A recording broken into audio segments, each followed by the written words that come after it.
pernah terjadi. Betul nggak? Yang dagang di pasar pun mungkin tidak merasa aman. Betul nggak? Makanya keamanan dan stabilitas nasional adalah hal penting untuk sebuah kemajuan bangsa. Ini harus kita ingat ini.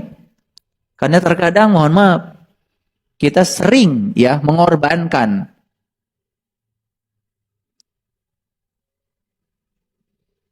bangsa yang luar biasa ini demi untuk kepentingan sesaat. Apalagi ketika kita dimanfaatkan oleh orang-orang tertentu yang ingin memiliki kekuasaan, menggunakan politik identitas, memanfaatkan keyakinan untuk mendorong sesuatu. Ini harus cerdas kita. Kita dukung pemilu, tetapi kita tidak usah mendukung pemilu yang kemudian menggunakan politik identitas sekedar untuk memuaskan diri, meraup kekuasaan. Ini perlu kesadaran para sahabat. Kita harus ingat kembali komitmen kebangsaan kita. Dan yang keempat adalah pemahaman dan perilaku beragama yang akomodatif terhadap budaya lokal atau konteks Indonesia yang multikultural dan multiagama. Ini pidato yang disampaikan oleh Wapres ini menurut saya keren banget. Makanya saya cuplik pidatonya dan saya sampaikan di sini. Yang keren adalah nomor 4. Pemahaman dan perilaku beragama yang akomodatif terhadap budaya lokal dan konteks Indonesia yang multikultural dan multiagama. Jadi silahkan semua orang boleh beragama apapun, bebas, tidak dipaksa. Tetapi jangan lupa konteks budaya lokal keindonesiaan kita tidak boleh hilang. Setuju apa dengan saya? Leluhur kita cerdas nggak? Leluhur kita bangsa Indonesia ini cerdas. Kenapa? Mohon maaf. Mungkin nilai-nilai Islam sudah ada sebelum Islam secara formal datang di negeri ini. Nilai-nilai Islam yang saya bicarakan. Makanya coba, nilai-nilai Islam yang sudah ada di tanah kita, di Indonesia yang sudah tumbuh sejak ratusan ribu tahun yang lalu. 1. Nulung kanu butuh. Nilai Islam bukan? Menolong orang yang butuh. Nilai Islam bukan? 2. Nalang kanu susah. Menolong orang yang susah. Nilai Islam bukan? 3. Nyaangan kanu poeken. Memberi pencerahan pada orang yang kegelapan. Nilai Islam bukan? Ngahudangkan kanu sare. Membangunkan orang yang lupa. Nilai Islam bukan? Nepa kanu poho. Mengingatkan orang yang lupa. Nilai Islam bukan?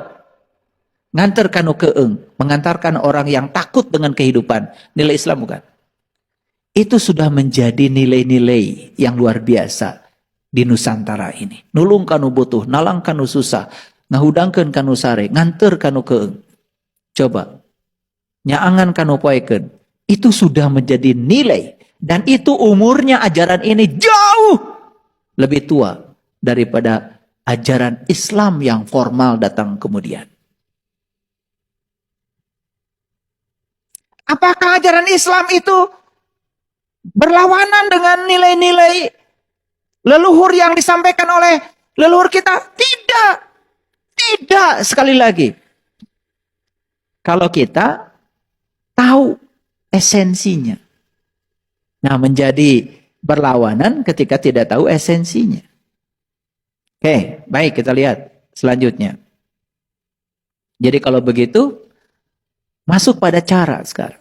Bagaimana caranya membangun harmoni dan toleransi? 1. Ajaran agama harus menghidupkan, bukan mematikan. Masih ingat? Ada seorang yang sangat luar biasa, ya, seorang yang sangat luar biasa di Islam, namanya Syekh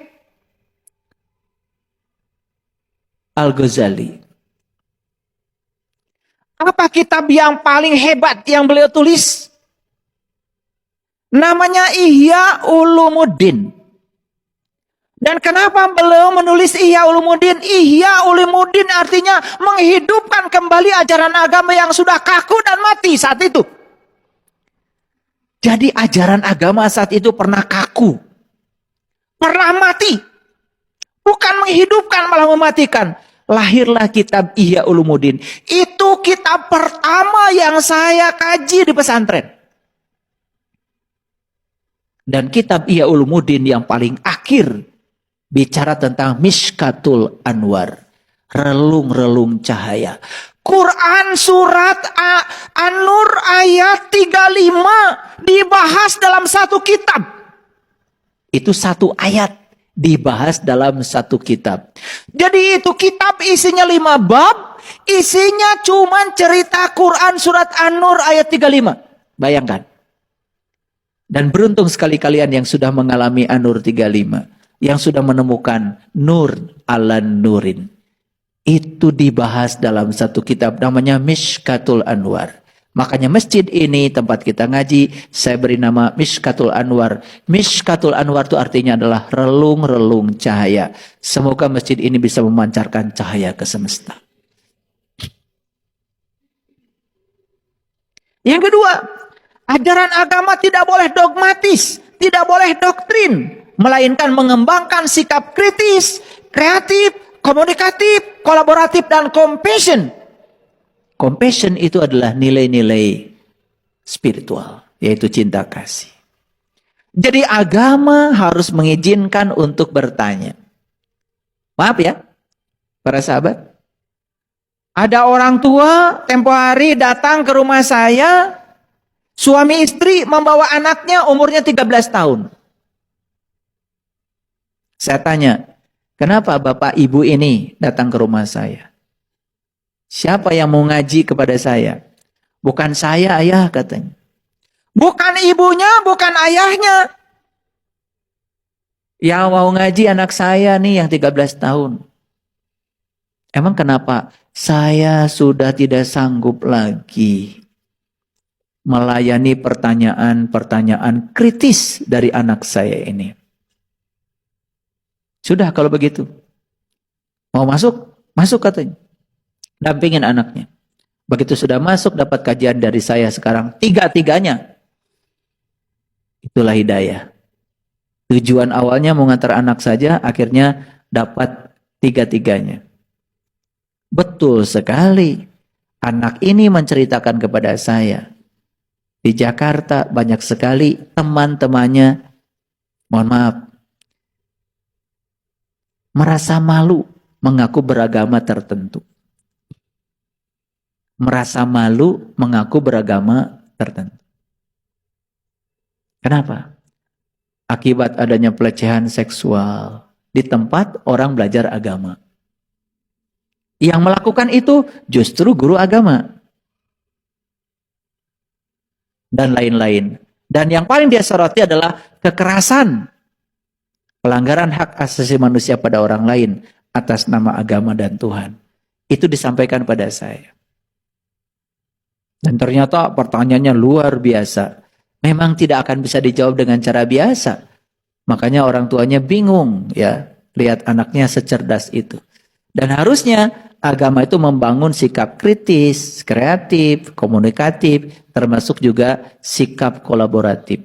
Jangan merasa diri paling benar. Ya. Sesekali kita pun harus membuka diri, ya, berkolaborasi dengan orang lain supaya kita bisa mengukur ya kemanfaatan kita dalam beragama. Yang ketiga, ajaran agama tidak boleh mengancam dan menakut-nakuti, melainkan memberi kedamaian batin. Ini yang dipertanyakan anak itu. Karena sedikit-sedikit di sekolah kalau ada kesalahan neraka.